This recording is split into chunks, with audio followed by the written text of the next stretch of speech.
Hey, this is Shanita, and welcome to Nothing Beautiful Asks for Attention podcast. Subtitle, I Am Not an Imposter. This podcast, I don't know if you all read the description on it or not, but it's a podcast where I rant as a woman, a mom, a beauty professional, a minister, a daughter, friend, sister, cousin, single, caregiver, and the Black stereotype. I am a Black woman that has become everything to everyone and not enough to some. I get lost with the various interpretations of my life sometimes. The stronghold of yesterday or even 5 minutes ago is exhausting, and the havoc it has reaped on my hair is ridiculous. During this podcast, I, and occasionally a guest, will vent about something, get over it, and share some beauty secrets on how to keep you and your hair healthy, bold, and beautiful. If you are listening to this podcast, that means something I said has sparked your attention. Today's episode, I am going to talk about a recent client of mine. She is an elderly woman who is suffering with a case of alopecia. She has been dealing with alopecia for many years due to her thyroid. And actually, when we sat down and did the consultation, she didn't even realize that when she started experiencing hair loss, she years later, had to get her thyroid removed and begin to take medication for thyroid. But the symptoms that she was having was indicators at that time that she did have hypothyroid condition, which was later diagnosed as that. So nonetheless, this elderly woman, she comes to me to see what I can do for her hair. And so I tell her, I said, looking at your scalp, just from the eye view here, and I can tell that there's some areas of your scalp that has been smoothed over, which means there's no more active follicles there, but there's some areas where there is still some active follicles. And so for what you do have, this is the treatment that I can offer you. And with that treatment, we're going to analyze your scalp with a scope. We're going to get a closer look so that you can see what I'm seeing, and I can kind of walk you through what it is that we're looking at and how to proceed forward. And so in that, she says she doesn't want a wig, but she wants something to kind of cover the top of her head. And so, so I tell her the different options of what it is that I can do to help her. Because as a stylist, I provide simple styling solutions for everyday styling needs. I listened to her concerns. I listened to what it is that she wanted, and I gave her the options. So the option she went with was a topper. Since it was the top of her head where she had lost the most of her hair, she still had her sides and she still had her nape, which extended up to a portion of her occipital bone. If you don't know what the occipital bone is, it is that part of the back of your head that protrudes out. So I ordered the unit. I do some ventilating on it. I take it, I install it, she sees it, and she's not happy. And so she's running her hands through it, and she's looking, and I said, may I ask what it is that you're looking for? Because the way that she was running her fingers through her hair and kind of messing with it, it was almost as if she was looking for something. And it was that I needed her to identify so that she can communicate it with me so that I know how to proceed forward with this installation. Do I need to take it off so that I can customize it a little bit more for her liking, or does she just not like it at all? Like, what is it? And so she begins to tell me the different things that she did not like, which was totally fine. It was too full. She didn't want a lot of hair. She's used to not having any hair at the top. So now she has this unit that has hair. She's like, I don't want a whole lot of hair at the top. I don't want a whole lot in my face. So she just started, giving me the critiques that I needed so that I could customize it and make it better. I uninstall it. I take it home. I work on it for a couple days. We schedule the next appointment. I go to see her. I go in. She's like, can I talk to you for a minute? I said, sure. So we talk. We sit down and we start talking, and she says, I was trying to get my family to understand, but it doesn't seem like anybody does. So I don't know if you're necessarily going to understand either, but here goes. And she says, I didn't think I would have to change who I was for the hair. And she was like, because I don't want to change who I am. She was like, I like who I am. I like what I look like. And when I saw myself in that unit, I didn't like what I felt like I had to become. overcome. And she said, I don't know if you understand, and I don't expect you to. She said, so I'm not going to go forward with the installation. And she said, it's not you, it's me. It's not you, it's me. She stopped, she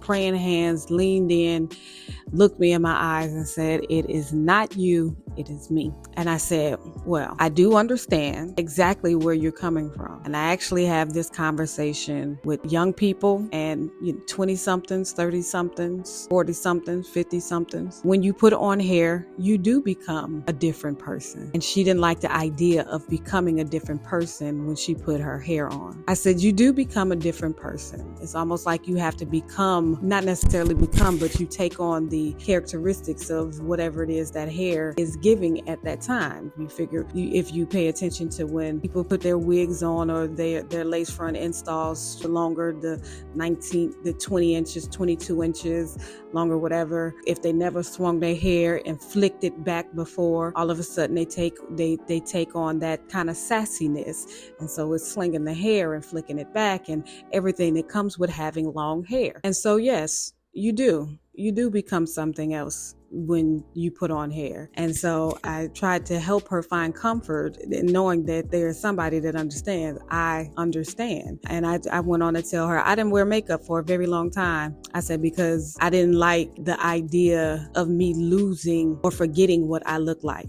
Because when you put on makeup, it changes. You don't look yourself.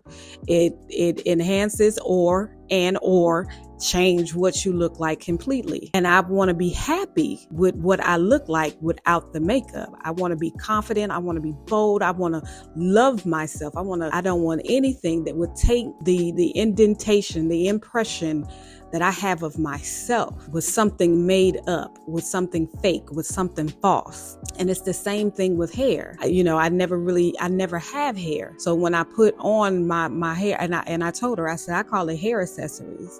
I said, it's just like putting on a ring, some earrings, a necklace, your makeup, whatever it is. It's just an accessory, an extension to whatever your outfit requires for the occasion. You're going to an event, if you're spending time with the family, whatever the occasion is, putting your hair on, makeup on, and your rings on, and your clothes on, you put all for whatever the occasion is. You don't necessarily have to lose yourself. The hair accessory, you don't have to become requirement of the hair accessory if that's not who you are. Then you, and my mother, she would say, clothes don't make you, you make the clothes. The hair shouldn't make you, it should make the hair. You shouldn't necessarily have to become something to fit the hair. The hair yield and fit you. So if you have a sassy attitude, you sass up the hair. The sassiness of the hair not change who you are. And I think a lot of times line is blurred.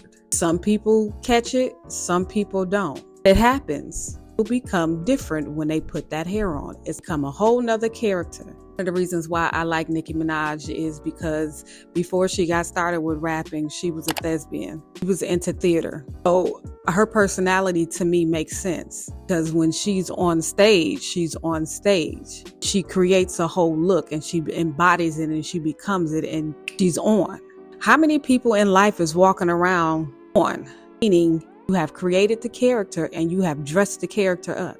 And this lady was telling me she didn't want to be that. I had to tell her, I totally understand. Being on to the point where you lose yourself is a problem because you have created something that takes you out of who you were naturally created to be. And where whatever you created might have been fine for that time, but what happened to the natural essence of yourself? I respect her greatly for recognizing that point. If I wear this unit, I don't have the confidence enough to make this unit. I would have to become what this unit would have me to become. I respect her greatly. She recognized that she didn't have the confidence for the unit. She recognized that she loved herself and the idea of herself more than trying to cover up a flaw. Beauty is vain. And I'm gonna be the first to say, I am quick to say, God, please forgive me of my vain deceits, because vanity is deceitful. And this lady said, I'm not falling for it. I'm not saying everybody is like this, but there's more that is than isn't. Shout out to the woman who is bold and who is confident and understand what the hair accessory is for and wears it and don't allow it to wear her. Beauty hack.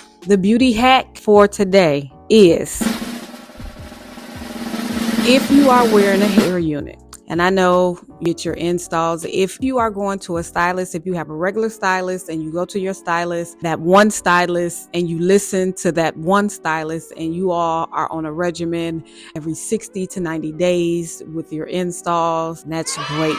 You stick with your stylist, you listen to your stylist. If you are a person that chair hops and have multiple people in your head, and or you a DIYer and you're on YouTube and you're doing it yourself, and your hair is dry and brittle, and your scalp, you've never detoxed your scalp at all, I advise you to get with a cosmetologist that knows how to take care of hair. I encourage you to do research on a scalp detox that gets rid of product buildup on the scalp. One of the number one causes that I see in my chair with the women that is now having hair loss in their 40s is because all while they were growing up and all throughout the rest of their time up until this point, they have been piling on product, oil, high silicone products, and have not ever detoxed their hair, their scalp, or their hair. And so they have a waxy layer over their scalp, and it's causing their hair to thin. Now that waxy layer, well, yes, it could be product buildup, but it could be a few other things as well, which is why it's important for you to get to a hairstylist that knows the hair and the scalp. To have healthy hair, you have to have a healthy scalp. You have to have some type of hair regimen. You can't be a chair hopper. You cannot be a chair hopper and want healthy hair. If you want your hair to thrive, then you need to get with one person and let that person care for your hair. That is the beauty hack. You don't chair hop when it comes to your doctors. You don't chair hop when it comes to your dentist. You might chair hop when it comes to your jobs. Some people, however this whole job thing work, you might have multiple different jobs in a year or whatever. But when it comes to your health, you have your one doctor that you're with for many years. Your hairstylist should be the same. Just like you don't want any and everybody examining your body, you don't want any and everybody examining your hair. Get you a hairstylist and stick with your hairstylist. That is the beauty secret to having healthy hair. As it relates to the level of confidence or boldness, I think we all can take a page from my client's book and recognize when something has the ability to be deceptive, instilling your natural beauty, your natural confidence that God has given you. Understand when there is something that has the ability to overtake you to the point where you lose your identity in it,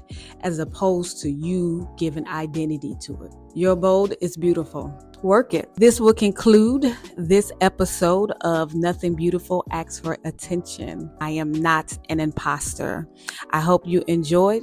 Until next time, may the Lord watch between me and you, keep you, cover you, and bless you. Good night.